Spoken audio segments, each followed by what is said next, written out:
ओम शांति। 2 जुलाई 2024 की साकार मुरली है। बाबा बोले, मीठे बच्चे, तुम यहाँ याद में रहकर पाप दगत करने के लिए आए हो, इसलिए बुद्धि योग निष्फल न जाए, इस बात का पूरा ध्यान रखना है। आज का प्रश्न है, कौन सा सूक्ष्म विकार भी अंत में मुसीबत खड़ी कर देता है?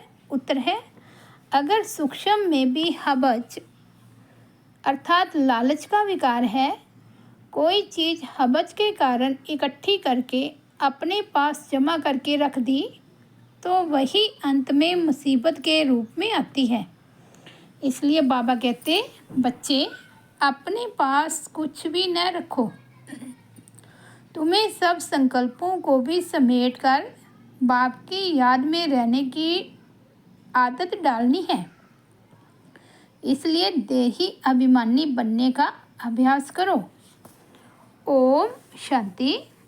बच्चों को रोज रोज याद दिलाते हैं, देही अभिमानी बनो, क्योंकि बुद्धि इधर उधर जाती है। अज्ञान काल में भी कथा वार्ता सुनते हैं तो बुद्धि बाहर भटकती है, यहाँ भी भटकती है। इसलिए रोज रोज कहती हैं, देही अभिमानी बनो। वह तो कहेंगे, हम जो सुनाते हैं उस पर ध्यान दो, धारण करो। शास्त्र जो सुनाते हैं वह वचन ध्यान पर रखो। यहाँ तो बाप आत्माओं को समझाते हैं, तुम सब स्टूडेंट देही अभिमानी होकर बैठो। शिव बाबा आते हैं पढ़ाने के लिए। ऐसा कोई कॉलेज नहीं होगा जहाँ समझेंगे शिव बाबा पढ़ाने आते हैं। ऐसा स्कूल होना ही चाहिए। पुरुषोत्तम संगम युग पर स्टूडेंट बैठे हैं और यह भी समझते हैं, परमपिता परमात्मा आते हैं हमको पढ़ाने। शिव बाबा आते हैं हमको पढ़ाने। पहली पहली बात समझाते हैं, तुमको पावन बनना है तो मामेकम याद करो। माया घड़ी घड़ी भुला देती है, इसलिए बाप खबरदार करते हैं। कोई को समझाना है तो भी पहली पहली बात समझाओ कि भगवान कौन है। भगवान जो पतित पावन दुख हरता सुख करता है, वह कहाँ है? उनको याद तो सब करती हैं। जब कोई आफतें आती हैं, कहते हैं, हे भगवान रहम करो। किसको बचाना होता है तो भी कहती हैं, हे भगवान ओ गॉड फादर, हमको दुख से लिबरेट करो। दुख तो सबको है, यह तो पक्का मालूम है। सतयुग को सुख धाम कहा जाता है, कलयुग को दुख धाम कहा जाता है। यह बच्चे जानते हैं, फिर भी माया भुला देती है। यह याद में बिठाने की रस्म भी ड्रामा में है, क्योंकि बहुत हैं जो सारा दिन याद नहीं करते हैं, 1 मिनट भी याद नहीं करते हैं, फिर याद दिलाने के लिए यहाँ बिठाते हैं। याद करने की युक्ति बतलाते हैं तो पक्का हो जाए। बाप की याद से ही हमको सतो प्रधान बनना है। सतो प्रधान बनने की बाप ने फर्स्ट क्लास रियल युक्ति बताई है। पतित पावन तो एक ही है, वह आकर युक्ति बताते हैं। यहाँ तुम बच्चे शांति में तब बैठते हो जबकि बाप के साथ योग है। अगर बुद्धि का योग यहाँ वहाँ गया तो शांति में नहीं है, गोवा अशांत है। जितना समय यहाँ वहाँ बुद्धि गया वह निष्फल हुआ, क्योंकि पाप तो कटते नहीं। दुनिया यह नहीं जानती कि पाप कैसे कटते हैं। ये बड़ी महीन बातें हैं। बाप ने कहा है, मेरी याद में बैठो। तो जब तक याद की तार जुटी हुई है उतना समय सफलता है। जरा भी बुद्धि इधर उधर गई तो वह टाइम वेस्ट हुआ, निष्फल गया, निष्फल हुआ। बाप का डायरेक्शन है ना, बच्चे मुझे याद करो। अगर याद नहीं किया तो निष्फल हुआ। इससे क्या होगा? तुम जल्दी सतो प्रधान नहीं बनेंगे, फिर तो आदत पड़ जाएगी, यह होता रहेगा। आत्मा इस जन्म के पाप तो जानती है। फल कहते हैं हमको याद नहीं है, परंतु बाबा कहते हैं 3-4 वर्ष से लेकर सब बातें याद रहती हैं। शुरू में इतने पाप नहीं होते हैं जितने बाद में होते हैं। दिन प्रतिदिन क्रिमिनल आई होती जाती है। त्रेता में 2 कला कम होती है। चंद्रमा की 2 कला कितने में कम होती है? धीरे धीरे कम होती है। फिर 16 कला संपूर्ण भी चंद्रमा को कहा जाता है, सूर्य को नहीं कहते। चंद्रमा की है 1 मास की बात, यह फिर है कल्प की बात। दिन प्रतिदिन नीचे उतरते जाते हैं, फिर याद की यात्रा से ऊपर चढ़ सकते हैं।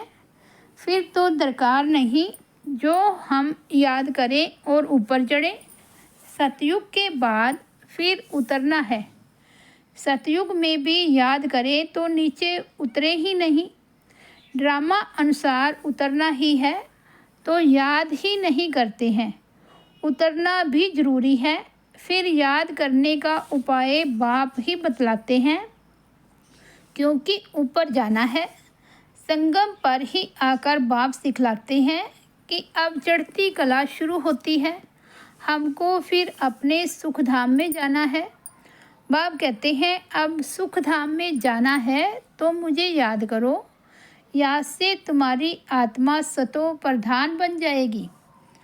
तुम दुनिया से निराले हो। बैकुंठ दुनिया से बिल्कुल निराला है। बैकुंठ था, अब नहीं है। कल्प की आयु लंबी कर देने के कारण भूल गए हैं। अभी तुम बच्चों को तो बैकुंठ बहुत नज़दीक दिखाई देता है। बाकी थोड़ा टाइम है।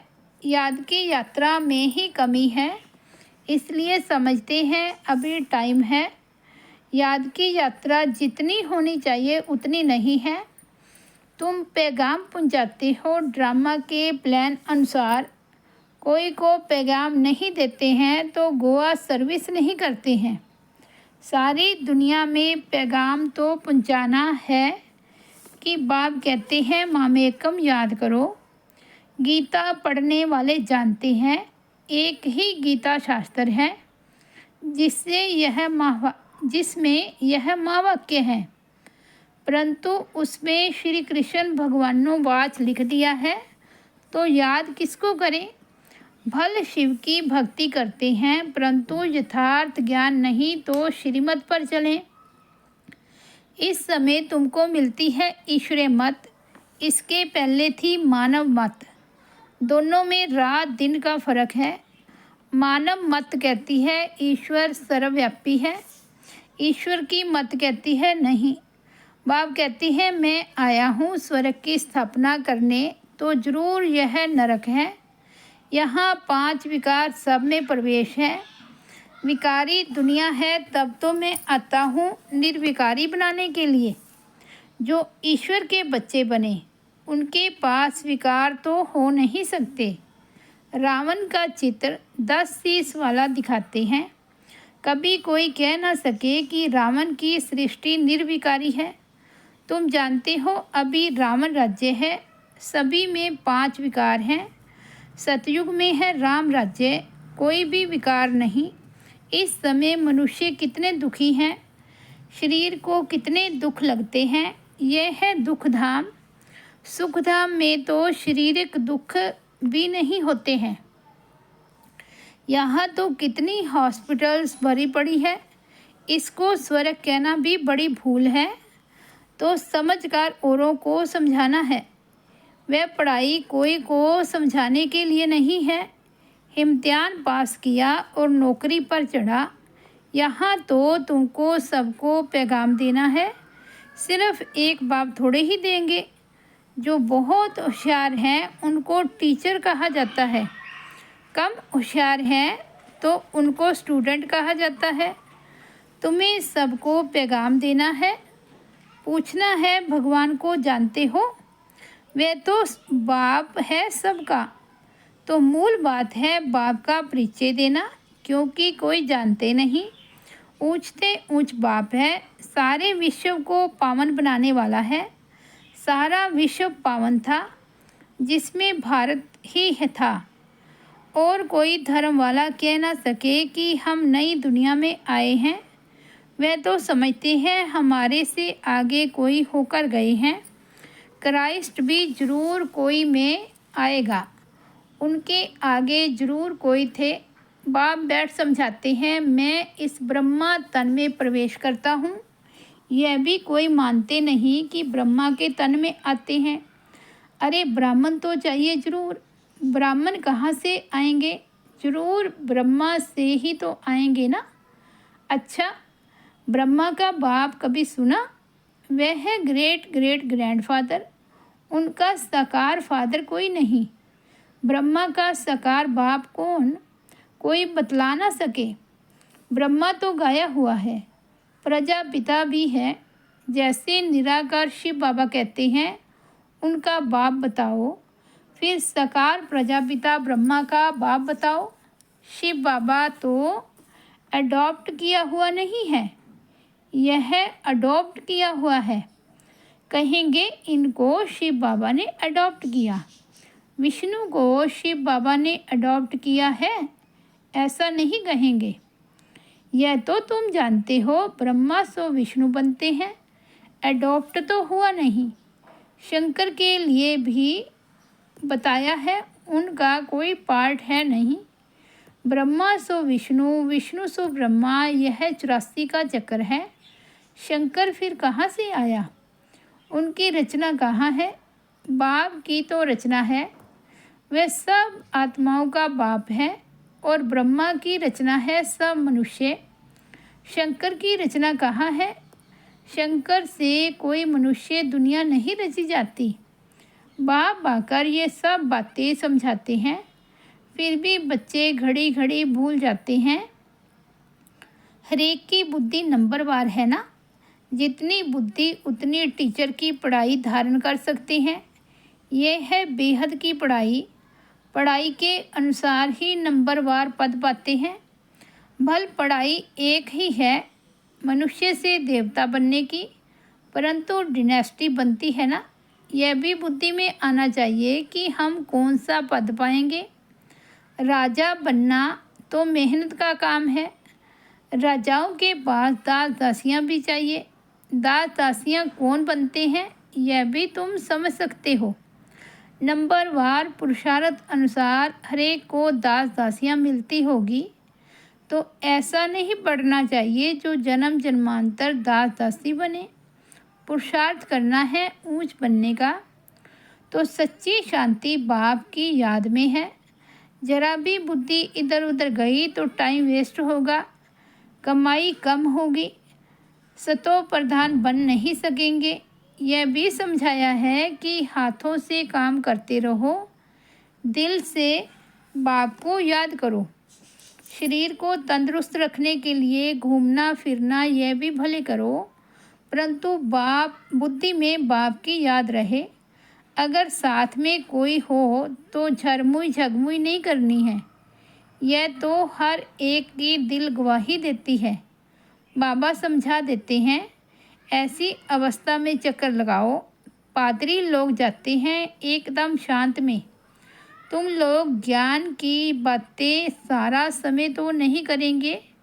फिर जबान को शांत में लाकर शिव बाबा की याद में रेस करनी चाहिए।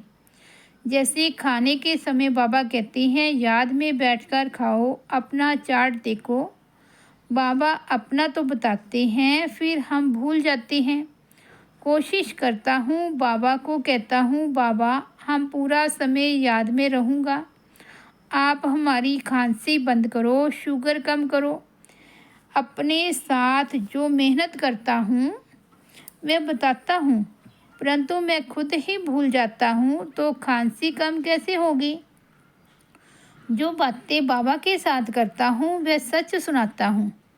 बाबा बच्चों को बता देते हैं, बच्चे बाप को नहीं सुनाते, लज्जा आती है। झाड़ू लगाओ, खाना बनाओ तो भी शिव बाबा की याद में बनाओ तो ताकत आएगी।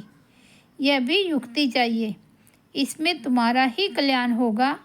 फिर तुम याद में बैठेंगे तो औरों को भी कशिश होगी। एक दो को कशिश तो होती है ना। जितना तुम जास्ती याद में रहेंगे उतना सन्नाटा अच्छा हो जाएगा। एक दो का प्रभाव ड्रामा अनुसार पड़ता है।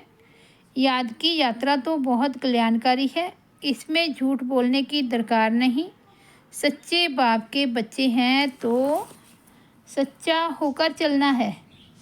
बच्चों को तो सब कुछ मिलता है, विश्व की बादशाही मिलती है, तो फिर लोभ कर 10-20 साड़ियाँ आदि क्यों इकट्ठी करते हो? अगर बहुत चीज़ें इकट्ठी करते रहेंगे तो मरने समय भी याद आएगी। इसलिए मिसाल देते हैं कि स्त्री ने उनको कहा लाठी भी छोड़ दो, नहीं तो यह भी याद आएगी। कुछ भी याद नहीं रहना चाहिए, नहीं तो अपने लिए ही मुसीबत लाते हैं। झूठ बोलने से 100 गुना पाप चढ़ जाता है। शिव बाबा का भंडारा सदैव भरा रहता है, जास्ती खाने की भी दरकार क्या है। जिसकी चोरी हो जाती है तो सब कुछ दिया जाता है। तुम बच्चों को बाप से रजाई मिलती है तो क्या कपड़े आदि नहीं मिलेंगे। सिर्फ फालतू खर्चा नहीं करना चाहिए, क्योंकि अबलाएं ही मदद करती हैं स्वर्ग की स्थापना में। उनके पैसे ऐसे बर्बाद भी नहीं करने चाहिए। वह तुम्हारी परवरिश करती है तो तुम्हारा काम है उन्हों की परवरिश करना, नहीं तो 100 गुना पाप सिर पर चढ़ता है। अच्छा, मीठे मीठे सिकिलदे बच्चों प्रति माता पिता बाप दादा का याद प्यार और गुड मॉर्निंग। रूहानी बाप की रूहानी बच्चों को नमस्ते। हम रूहानी बच्चों की रूहानी बाप दादा को याद प्यार, गुड मॉर्निंग और नमस्ते। धारणा के लिए मुख्य सार। फर्स्ट पॉइंट है, बाप की याद में बैठने समय जरा भी बुद्धि इधर उधर नहीं भटकनी चाहिए। सदा कमाई जमा होती रहे, याद ऐसी हो जो सन्नाटा हो जाए। सेकंड पॉइंट है, शरीर को तंदुरुस्त रखने के लिए घूमने फिरने जाते हो तो आपस में झरमुई झगमुई नहीं करना, अर्थात परचिंतन नहीं करना। जुबान को शांत में रख बाप को याद करने की रेस करनी है। भोजन भी बाप की याद में खाना है। वरदान है, निश्चय बुद्धि बन, कमज़ोर संकल्पों की जाल को समाप्त करने वाले सफलता संपन्न भव। अभी तक मेजॉरिटी बच्चे कमज़ोर संकल्पों को स्वयं ही इमर्ज करते हैं। सोचते हैं पता नहीं होगा या नहीं होगा, क्या होगा। ये कमज़ोर संकल्प ही दीवार बन जाते हैं और सफलता उस दीवार के अंदर छिप जाती है। माया कमज़ोर संकल्पों की जाल बिछा देती है, उसी जाल में फंस जाते हैं। इसलिए मैं निश्चय बुद्धि विजयी हूँ, सफलता मेरा जन्मसिद्ध अधिकार है। इस स्मृति से कमज़ोर संकल्पों को समाप्त करो। स्लोगन है, तीसरा ज्वालामुखी नेत्र खुला रहे तो माया शक्तिहीन बन जाएगी। तीसरा ज्वालामुखी नेत्र खुला रहे तो माया शक्तिहीन बन जाएगी। अच्छा, ओम शांति। तो ये थे 2 जुलाई 2024 के बाबा के अनमोल महावाक्य। मुरली की हेडलाइन है, मीठे बच्चे तुम यहाँ याद में रहकर पाप दगद करने के लिए आए हो, इसलिए बुद्धि योग निष्फल न जाए, इस बात का पूरा ध्यान रखना है। ओम शांति।